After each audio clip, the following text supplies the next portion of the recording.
being with me today. And one of the things that Joe used to always talk about is that vitamin D3 affects 200 points of your DNA.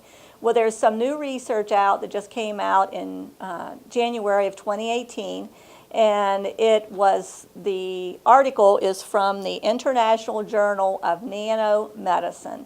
And there are some researchers at Ohio University in Athens, Ohio, that looked at vitamin D and how that affects the endothelial cells, or the cells within the cardiovascular system.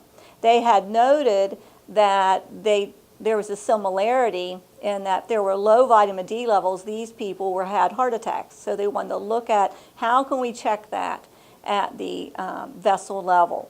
So what they ended up doing was they put like a little probe to check the cells. It's like 1,000 times thinner than a hair, and they checked the uptake of vitamin D into the endothelial cells.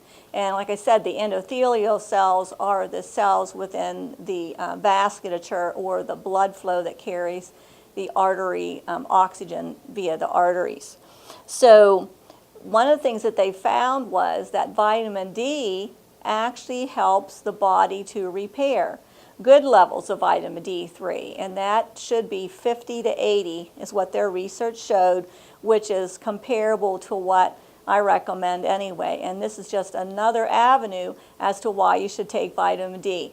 So vitamin D helps, repair atherosclerosis, helps with diabetes, and it also helps with hypertension. So in all those instances, nitric oxide is necessary for the vascular wall to actually just to stretch a little bit. When you have diabetes, high blood sugars actually scratches the vessel wall, causes inflammation, and then that causes oxidative stress, which is cellular rust. So if you want to help prevent or even possibly reverse a little bit of this, you have to make sure that you have an adequate vitamin D level of 50 to 80.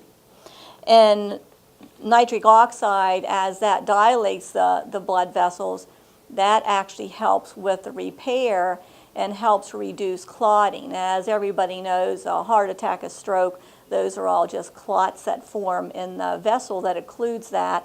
And then the tissue that's downstream from there is not able to get oxygen, and then that causes damage to the tissue. So as long as you use vitamin D3, who knows what's the amount that you're supposed to use. So you have to get a serum blood level. If you don't get a serum blood level, you don't know what your levels are. Now the range on most blood tests, Quest, LabCorp, etc., are 30 to 100. The ideal range, even if you're 32 in my eyes, you're normal in their range, but in my eyes, you're still low. So 50 to 80 is the range. And if you take vitamin D, whatever you're on, you should take vitamin D and get your level checked. Also, K2 is another thing that should be in the vitamin D3 because it helps with absorption. If you're having trouble with absorption, you should add K2. And we live in Pittsburgh, not Florida, and so we don't get as much sun exposure as they do down there. And as everybody knows, the main source of vitamin D3 is from the sun.